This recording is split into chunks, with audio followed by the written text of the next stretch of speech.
പുകവലിക്കാത്തവർക്കിടയിലും ശ്വാസകോശ ക്യാൻസർ രോഗം വർദ്ധിക്കുന്നതിന് കാരണം. പുകവലിക്കുന്നവർക്കിടയിലാണ് ശ്വാസകോശ ക്യാൻസർ കൂടുതലും ഉള്ളതെന്നാണ് നമ്മളിൽ പലരും കരുതിയിരിക്കുന്നത്. എന്നാൽ അങ്ങനെയല്ല ഇപ്പോൾ കാര്യങ്ങളുടെ കിടപ്പുവശം. ജീവിതത്തിൽ ഒരിക്കൽ പോലും പുകവലിക്കാത്തവർക്കിടയിലും ശ്വാസകോശ ക്യാൻസർ വർദ്ധിക്കുന്നതായിട്ടാണ് പുറത്തുവരുന്ന റിപ്പോർട്ടുകൾ. അമേരിക്കയിൽ റിപ്പോർട്ട് ചെയ്യപ്പെട്ട ശ്വാസകോശ ക്യാൻസറിൽ 20% പുകവലിക്കാത്തവരിലാണ് റിപ്പോർട്ട് ചെയ്തിരിക്കുന്നത്. വായു മലിനീകരണം, പുകവലിക്കുന്നവർ പുറന്തള്ളുന്ന പുക ശ്വസിക്കുന്നത് എന്നിവയാണ് അമേരിക്കയിൽ ശ്വാസകോശ രോഗികൾ വർദ്ധിക്കാൻ കാരണമാകുന്നത്.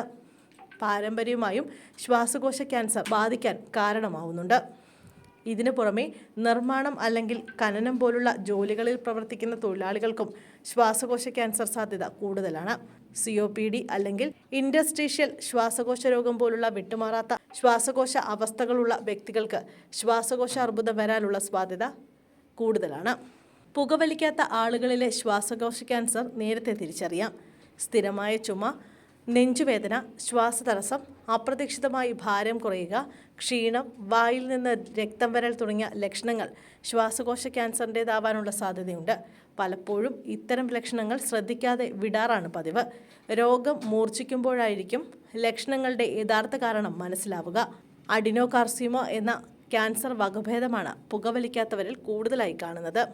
പുകവലിക്കാത്ത ചെറുപ്പക്കാരിലും ആരോഗ്യമുള്ളവരിലുമാണ് അഡിനോകാർസിനോമ കൂടുതലായി കാണുന്നത്.